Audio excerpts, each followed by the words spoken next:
Hello दोस्तों, नमस्कार। फिर से एक बार आपका स्वागत है हमारे YouTube channel books and investing में। दोस्तों, आज हम जिस बुक के बारे में बात करेंगे उस बुक का नाम है द साइकोलॉजी ऑफ मनी। दोस्तों, ये बुक ना ही आपको सिर्फ इन्वेस्टिंग करना सिखाती है, बल्कि ये भी बताती है कि पैसे को लेकर लोगों की सोच अलग अलग क्यों है। तो दोस्तों, टाइम को वेस्ट ना करते हुए स्टार्ट करते हैं बुक के पहले लेसन के साथ में। पहला लेसन है नो वन इज क्रेजी, यानी पैसे को लेकर लोग जो अलग अलग तरह से सोचते हैं उसके पीछे कोई ना कोई कारण होता है और इसमें कोई भी गलत नहीं है। तो पैसे को लेकर जो लोगों की सोच अलग अलग है उसके पीछे का कारण होता है उनका पैसे के साथ पास्ट में एक्सपीरियंस।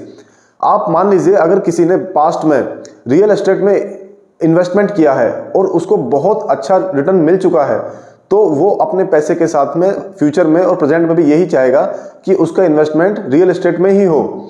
और अगर किसी ने पास्ट में शेयर मार्केट में इन्वेस्ट किया है और उसे वहां नुकसान हो चुका है, तो उसको ऐसा लगेगा कि शेयर मार्केट में तो नुकसान ही होता है और वो सारी जिंदगी शेयर मार्केट से डरता रहेगा। तो इसलिए ऑथर कहते हैं कि नो वन इज क्रेजी। जो अपने पैसे के साथ जैसा कर रहा है उसके लिए उसके पास कोई ना कोई रीजन जरूर होता है। बात करते हैं नेक्स्ट लेसन की। नेक्स्ट लेसन में ऑथर बात करते हैं लक और रिस्क की। ऑथर कहते हैं कि अगर आपने किसी जगह इन्वेस्ट किया है और आपको उसमें बहुत अच्छा प्रॉफिट मिल जाता है, तो आपको बहुत ज़्यादा खुश या बहुत ज़्यादा एक्साइटेड नहीं होना चाहिए ये सोचकर कि आपके इन्वेस्टमेंट करने के स्किल्स बहुत अच्छे हैं, बल्कि आपको ये मानना चाहिए कि हो सकता है कि जो आपने इन्वेस्टमेंट किया था वो बहुत नॉर्मल ही था, लेकिन जो आपको रिटर्न्स मिले हैं वो एक्स्ट्रा ऑर्डिनरी सिर्फ इसीलिए मिले हैं कि आप काफ़ी लकी रहे हैं उस बार। दूसरी तरफ ऐसा भी हो सकता है कि आपने बहुत अच्छी तरह से किसी भी स्टॉक के बारे में या किसी और जगह बहुत अच्छी रिसर्च की है। रिसर्च करने के बाद में आपने इन्वेस्ट किया है और फिर भी ऐसा हो सकता है कि आपको अच्छे रिटर्न्स ना मिले या आपको लॉस हो जाए। तो यहां पर भी आपको दुखी होने की जरूरत नहीं है ये सोचकर कि आपको इन्वेस्टमेंट के बारे में कुछ नहीं पता या आपकी रिसर्च गलत थी, बल्कि आप ये सोच सकते हैं कि ऐसा हो सकता है कि आपकी रिसर्च बिल्कुल ठीक थी, लेकिन उस टाइम जो आपकी किस्मत थी वो ठीक नहीं थी। कुछ रिस्क था इसमें जिसकी वजह से आपको अच्छे रिटर्न्स नहीं मिल पाए, और ये कोई गारंटी नहीं है कि फ्यूचर में भी आपके साथ ऐसा ही होगा। बात करते हैं नेक्स्ट लेसन की। इस लेसन में ऑथर बताते हैं कि कुछ लोग ऐसे होते हैं कि उन्हें चाहे जितना भी मिल जाए लेकिन फिर भी उन्हें और पाने की इच्छा रहती है और वो चाहते हैं कि उन्हें थोड़ा सा और मिल जाए, और इस थोड़ा सा और पाने के चक्कर में कई बार वो कुछ गलत कदम भी उठा लेते हैं जिसका खामियाजा उन्हें इस तरह भुगतना पड़ता है कि उन्होंने पूरी जिंदगी में जो इकट्ठा किया है, जो मेहनत की है, जो वेल्थ एक्यूमुलेट की है, वो भी उन्हें गंवानी पड़ती है। तो इसलिए हमारे लिए बहुत जरूरी है कि हमें अपना इनफ पता होना चाहिए। अब दोस्तों, सबका इनफ सबके लिए अलग अलग होता है, ये हम खुद डिसाइड करते हैं। हमें खुद बैठकर डिसाइड करना है कि हमारे लिए कितना पैसा काफी होगा, और एक बार हम उस पैसे को इकट्ठा कर लेते हैं तो उसके बाद हमें पैसे के लिए बहुत ज्यादा भागदौड़ या बहुत ज्यादा रिस्की स्टेप्स लेने की जरूरत नहीं है, बल्कि उस पैसे को अच्छे से यूज करना चाहिए, उस पैसे के साथ एंजॉय करना चाहिए या अपनी जरूरतों को पूरा करना चाहिए, ना कि और थोड़ा सा और पाने के लिए उस पैसे को रिस्क पर लगाना चाहिए। बात करते हैं नेक्स्ट लेसन की। नेक्स्ट लेसन में ऑथर बताते हैं कि जो कंपाउंडिंग है वो बहुत कॉम्प्लेक्स होती है और मैक्सिमम लोग कंपाउंडिंग को समझ नहीं पाते। उन्हें ये यकीन ही नहीं हो सकता कि उनका थोड़ा थोड़ा पैसा भी इकट्ठा होकर एक टाइम बाद इतना बड़ा बन जाता है। तो ऑथर कहते हैं कि हमें कंपाउंडिंग को समझना चाहिए और अपने पैसे को लॉन्ग टर्म के लिए इन्वेस्ट कर कंपाउंडिंग का फायदा उठाना चाहिए। और ऐसा हो सकता है कि हमें ये यकीन ना हो कि हमारा पैसा कंपाउंड होकर इतना बड़ा अमाउंट बन सकता है, लेकिन हमें विश्वास करना चाहिए कि जो कंपाउंडिंग से जो रिटर्न्स मिलते हैं उनका अंदाजा लगाना ईजी नहीं होता। इसीलिए अगर हमें कंपाउंडिंग का फायदा उठाना है तो हमें अपने पैसे को कंपाउंड होने के लिए छोड़ना पड़ेगा, हमें उसे टाइम देना ही पड़ेगा। बात करते हैं नेक्स्ट लेसन की।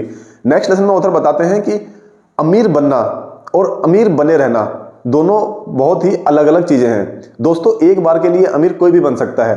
आज के टाइम में किसी की भी लॉटरी लग सकती है। एक बार आपकी लॉटरी लग गई, आप अमीर बन गए, तो इसकी गारंटी ये नहीं है कि आप सारी जिंदगी अमीर रहेंगे।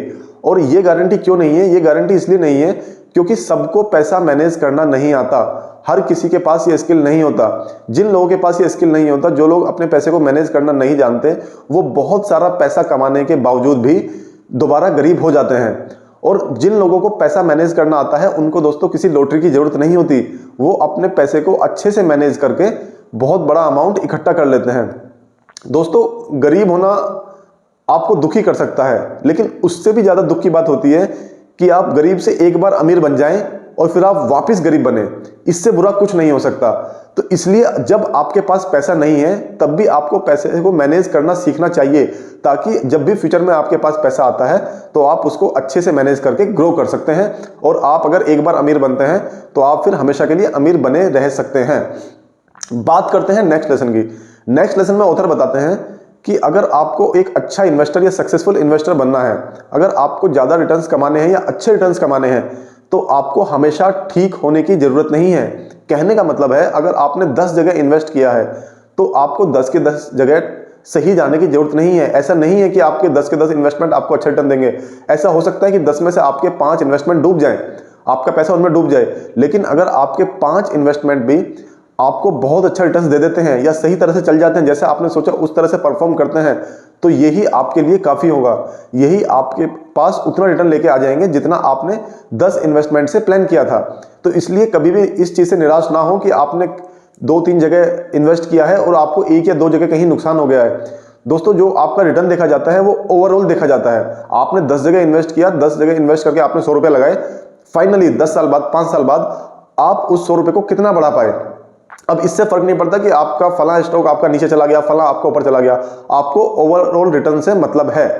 बात करते हैं नेक्स्ट लेसन की। नेक्स्ट लेसन में ऑथर बताते हैं कि पैसे से जो आप सबसे कीमती और सबसे अच्छी चीज खरीद सकते हैं वो है आपकी आजादी, यानी आपका टाइम। दोस्तों, आप अगर सुबह उठें और आपके पास ये चॉइस है कि आपको आज के दिन क्या करना है, आपको किसके साथ काम करना है, आपको कितने टाइम के लिए काम करना है, आपको किस जगह काम करना है, अगर आपके पास ये चॉइस है, अगर आपके पास फ्रीडम है ये चूज करने की, तो दोस्तों मानकर चलिए कि दुनिया में आपसे ज्यादा अमीर कोई नहीं है। पैसे से जो हम सबसे महंगी चीज खरीद सकते हैं वो है अपना टाइम। तो आपके पैसे को इस तरह से इस्तेमाल करें कि आप उससे आपकी आजादी खरीद रहे हैं, ना कि ऐसी आलतू फालतू चीजें जिनकी आपको एक्चुअल में जरूरत भी नहीं है। बात करते हैं नेक्स्ट लेसन की। नेक्स्ट लेसन में ऑथर बताते हैं कि बहुत सारे लोगों को ऐसा लगता है कि अगर वो कुछ महंगी महंगी चीजें अपने पास रखेंगे या खरीद लेंगे तो लोगों के सामने उनकी बहुत इज्जत बढ़ जाएगी या लोग उनको बहुत अच्छे नजरिए से देखेंगे। मान लीजिए अगर कोई 1 लाख रुपए की घड़ी खरीद लेता है तो उसको ऐसा लगेगा कि सारे लोगों की नजर उसी के ऊपर है, सब उसको बहुत अप्रिशिएट करेंगे। दोस्तों, लोग आएंगे, लोग अप्रिशिएट करेंगे, लेकिन उस इंसान को नहीं, बल्कि उसके हाथ में पड़ी उस घड़ी को। तो यहाँ पे कहने का मतलब ये है कि उसने जो पैसा खर्च किया है वो दूसरों को दिखाने के लिए किया है, जबकि दूसरे सिर्फ जो तारीफ करेंगे उस घड़ी की करेंगे, उस आदमी की तारीफ नहीं करेंगे। और कुछ टाइम बाद लोग भूल भी जाएंगे कि वो घड़ी किसके हाथ में थी, लोगों को बस याद रहेगा कि वो घड़ी कैसी थी।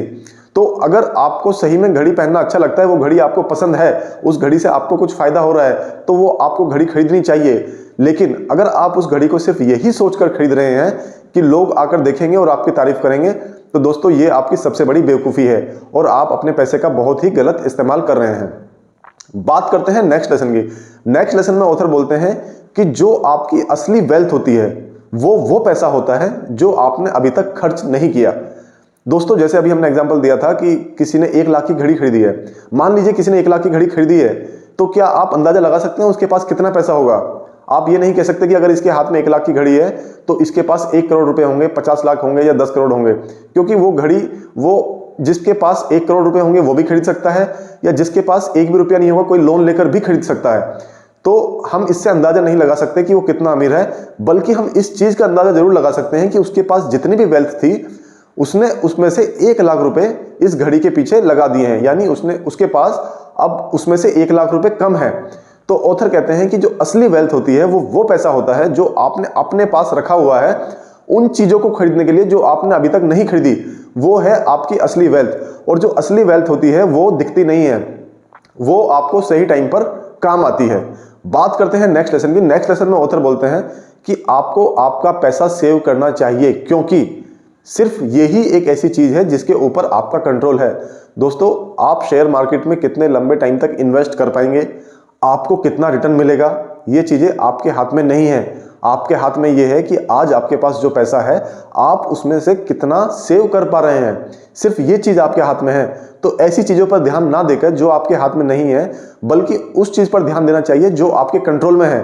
तो इसीलिए जितना ज्यादा हो सके आपको उतना सेव करना चाहिए और उन चीजों से डरना नहीं चाहिए या उन चीजों के बारे में फिक्र नहीं करनी चाहिए जो आपके कंट्रोल में नहीं है। बात करते हैं नेक्स्ट लेसन की। नेक्स्ट लेसन में ऑथर कहते हैं कि इस दुनिया में कुछ भी फ्री नहीं है। हमें जो भी मिलता है, हम जो भी लेते हैं, उसके लिए हमें कोई ना कोई कीमत चुकानी पड़ती है। दोस्तों मान लीजिए दो इंसान हैं, पहला शेयर मार्केट में इन्वेस्ट करता है, उसे 15% के रिटर्न्स मिलते हैं। लेकिन जैसा आप सब जानते हैं, शेयर मार्केट में फिक्स रिटर्न नहीं मिलते हैं, बहुत ज़्यादा फ्लक्चुएशन होता है, बहुत ज़्यादा लोगों को डर लगता है, लोगों को अपना प्रिंसिपल अमाउंट खोने का डर लगा रहता है। तो यहाँ पर उसने 15% रिटर्न कमाए हैं, लेकिन उसको उसकी कीमत क्या चुकानी पड़ी है? फ्लक्चुएशन। यानी मार्केट फ्लक्चुएट हुआ है, उसके अपने इमोशंस पर कंट्रोल रखना पड़ा है, उसे बीच में डर भी लगा होगा, उसे घबराहट भी हुई होगी, लेकिन फाइनली उसे रिटर्न्स मिले हैं, जिसके बदले में उसने अपना जो फ्लक्चुएशंस है उनको झेला है। दूसरी तरफ कोई इंसान है, वो कहता है कि मैं शेयर मार्केट में इन्वेस्ट ना करके बल्कि एफडी में इन्वेस्ट करूंगा, क्योंकि एफडी में जो रिटर्न होते हैं वो फिक्स होते हैं, वहां पे कोई फ्लक्चुएशन नहीं होता, वहां पे कोई टेंशन नहीं होती, वहां डर नहीं लगता, वहां मेरे इमोशंस मेरे कंट्रोल से बाहर नहीं जाएंगे।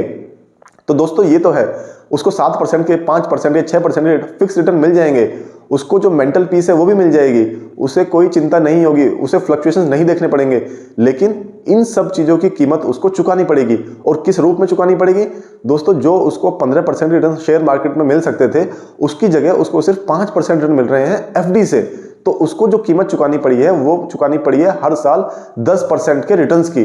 तो दोस्तों ये आपकी मर्जी है कि आप किस चीज़ के लिए क्या कीमत चुकाना चाहते हैं। दोस्तों उम्मीद करता हूं ये वीडियो आपको पसंद आया होगा, और अगर इस वीडियो में बताई गई बातें आपको अच्छी लगी हैं तो चैनल को सब्सक्राइब करें और वीडियो को लाइक करें। Thank you.